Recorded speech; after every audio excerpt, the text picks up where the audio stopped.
ఈ జూలై 1 సుమారు 11 గంటల సమయంలో ఇట్లా ఉమ్మడి హైమావతి ఏజ్ 65 ఇయర్స్ అనే లేడీ హత్య గావించబడిందని మనకి రిపోర్ట్ ఇవ్వడం జరిగింది. దాని మేరకు మనం మర్డర్ సెక్షన్స్ కింద కేసు కట్టడం జరిగింది. అయితే ఈ కేసులో దర్యాప్తులో భాగంగా మనం ఒక 6 టీమ్స్ని ఏర్పాటు చేయడం జరిగింది. ఒకరు టెక్నికల్ ఎవిడెన్స్, మరొకరు ముద్దాయిలు పట్టుకోవడానికి, ఒకరు క్లూస్ సేకరించడానికి, ఈ విధంగా 6 టీమ్స్ని ఏర్పాటు చేసి ఇన్వెస్టిగేషన్ చేయడం జరిగింది. అయితే దీంట్లో ముఖ్యంగా మనము సురక్ష 360 డిగ్రీస్ అని మన సిపి సార్ ఏర్పాటు చేయడం జరిగింది. ఆల్ ఓవర్ ఎన్టీఆర్ డిస్ట్రిక్ట్లో ప్రతి విలేజ్ కూడా కెమెరాలతో నిండి ఉండాలి, అంటే ప్రతి విలేజ్ కూడా కెమెరాల నిఘా కింద ఉండాలనే ఉద్దేశంతో సురక్ష 360 డిగ్రీస్ పెట్టడం జరిగింది.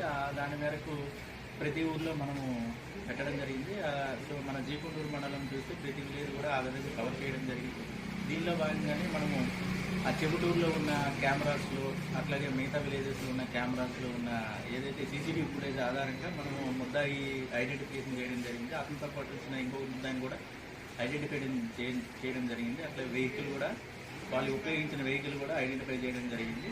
దీని మేరకు మన ఎవరైతే వేరే ఒక బృందం వెళ్ళి వాళ్ళని మన మైలవరం, ఈరోజు మైలవరం శివార్లో తిరుగు రోడ్లో వాళ్ళని ఇద్దరిని కూడా అరెస్ట్ చేయడం జరిగింది.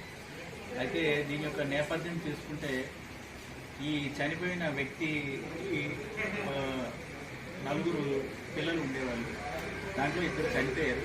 అయితే ఈ A1 అనే వ్యక్తి చనిపోయిన వ్యక్తికి మనవడు వరుస అవుతాడు, అంటే సొంత మనవడే. ఇదంతటికీ కారణం ఏంటంటే వీళ్ళందరికీ ఒక భూమి ఉంది, భూమి అట్లాగే ప్రాపర్టీ